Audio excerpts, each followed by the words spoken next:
Guys, I'm on my cannabis channel there, and people. I can tell that there's a lot of propaganda with regards to cannabis that still circulates, and it's thank God to somebody like Mark Emery who like liberalized cannabis for the masses in Canada, but globally too. Cannabis is now pretty free, and the I think the major thing to remember is that the reason they criminalized it in the first place was in the 1930s when the pharmaceutical industry, looking to get a chokehold on the medicine industry, wanted to like disqualify naturally occurring medicine that could basically challenge all of their medicine. And so they made cannabis illegal. They were able to use it to like regulate migrants like Mexicans. So Mexicans always had cannabis because it's like more traditional to their bring up or whatever. And so it was a convenient way to simultaneously profit big time by becoming a medical cartel that disallows the best medicine, and now all your pharmaceuticals are like replacing cannabis as like the go-to medicine. So it's this may not be that interesting to people, but you got to understand that imagine people going to jail for like spending like decades in jail for dealing cannabis, and it happens to be the number one naturally occurring medicine in the world for mammals. But because of the state of the politics, it's become so sick that the political system has become so sick that they can't distinguish between something that's like medicinally positive and a fucking racket. So I mean I'm happy to promote the positive aspects of cannabis. I was looking at on my package, it was like, oh, warning, you've got potential for dementia or schizophrenia.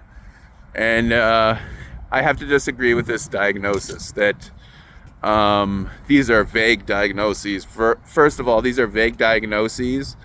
Somebody that's having really bad mental troubles, where he just can't quiet down the spirits or whatever is afflicting him. These things are induced by like pharmaceuticals, where you have literal damage, your wires are fried, it's like nothing organic.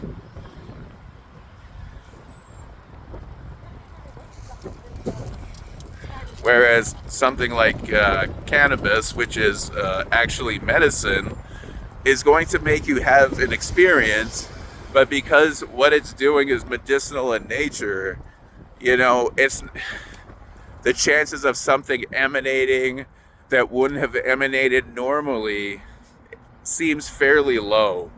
And so there's a gray area where a hypochondriac can be like, I'm hearing voices, and it's like so nondescript, and it's like somebody who's like smoking a lot of weed and he's like looking to get something out of the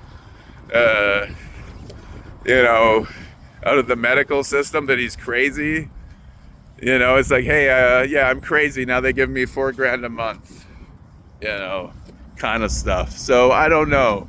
This to me is it's suspicious to me because, cannabis is very self-regulatory. So it's almost like there's a limit that you can reach where it's like you're not getting more high. Where it's just like you become completely aware of what the additional cannabis is going to do to you, that your tolerance is so great that and it's not making you crazy, you're not hearing voices, you're dealing with the world as it is, and you're allowing cannabis to use its naturally occurring medicine to fortify your endocannabinoid system, which allows you to do things like learn new ideas, repair your system. And so the vast majority of what the cannabis is doing to you is positive. You're getting Your health is being repaired in all kinds of which ways. So I would highly suggest that this finding that, that you're going to trigger schizophrenia with cannabis is a false association with other substances, where it's just like, somebody's fried themselves with like pharmaceuticals that are not naturally occurring, and where there's permanent damage done because of said interaction. You know what I mean? At the physiological level, which is like at the hardware level. Cannabis can't interfere at the hardware level. It's too organic, it's too friendly, it's too docile, it's too what our body is looking for. And you have these naturally occurring allies just growing, waiting for a mammal to come by and and if it were detrimental to the mammal would have an easy evolutionary switch where they would be like, oh, this is actually negative. I'm getting negative results from this thing. So it would have an easy fix to just be like, oh, I don't need this, switch, and then it goes on to something else. So cannabis has to fundamentally be positive to the mammal to have the mammal seek it out. Otherwise, it would evolutionary not exist. You understand? The mammals would have moved on, cannabis plant would be waiting, and it would just die out.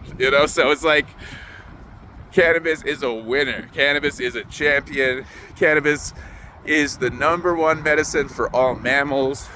And I'm telling you, there's a whole bunch of diseases that we haven't even thought of yet to treat with cannabis, that we haven't had the proper extract, that they didn't, get enough hash, didn't get enough hash oil to really dose somebody properly on a regime to try to get them rehabilitated through concentrated cannabinoidal therapy. So, I'm really excited about this area of study, and I think it should be promoted in a much greater way, given the nature of how it's been suppressed since immemoriably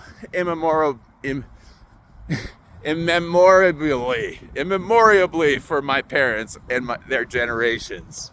Immemoriably for my parents and their generation. Do they remember a time when cannabis wasn't under this propaganda lockdown of it's a drug that just occurs in nature, because the pharmaceutical industry wanted it that way. So anyway, guys, just telling you a little bit of the truth, because the critics, they're always saying things like, oh, we want to hear the truth. Well, I'm having to retort, this is the truth. And if you're ever sick, you may think twice and be like, you know what, I might get to that weed store. I can't fuck around now. This is my actual health. So think about it.